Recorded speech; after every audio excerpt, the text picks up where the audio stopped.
Well, we've just been for a big walk and the kids want a little treat, so I thought I'd do these for a little dessert treat. So I'm going to make little bird's nest Eastery things with noodles.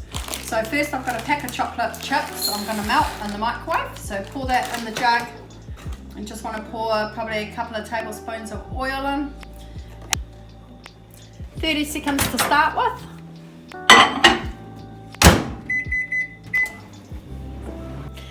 That's been 30 seconds. We're just going to have to give this a little stir because it's not ready yet, and then put it on for another 30. You don't want to put it on for too much to start with because it will burn.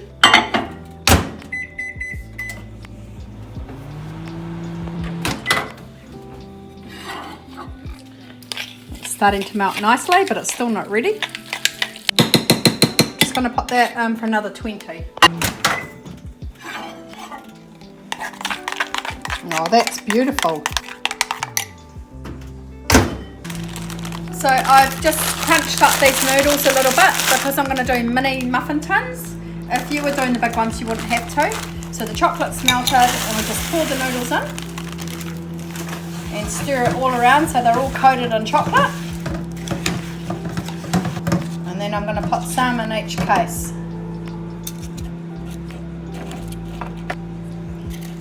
Right, I've got the noodles and chocolates in the little patty tins, and I'm just going to do 2 little eggs in each one. Now the noodles and chocolate are in the patty cases with the eggs on, and we just leave them to set, and then we'll take them out later and see what they look like. So there you go, that's it. It takes about 10 minutes for them to set in the freezer, and you've got nice little treats. So it's something nice to do for Easter.